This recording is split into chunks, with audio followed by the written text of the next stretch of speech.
Here are 5 tips to building a PC. 1. Plan your build. Define your budget and purpose. Gaming, video editing, general use. Choose compatible components: CPU, motherboard, RAM, GPU, storage. Consider future upgrades. 2. Choose the right CPU. Select a CPU that fits your needs: AMD, Ryzen, or Intel-Core. Ensure the motherboard is compatible. Consider factors like core, thread, clock speed, and power consumption. 3.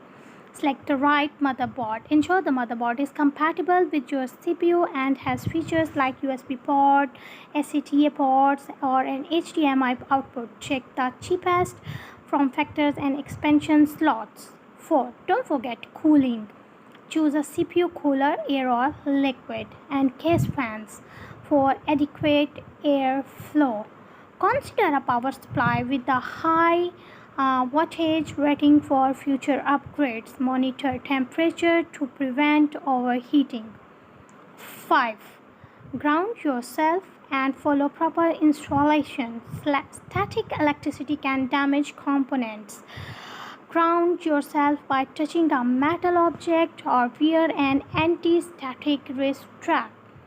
Follow proper installation procedure for each component to avoid damage or electric shocks. Thanks for watching. Do like, share and subscribe.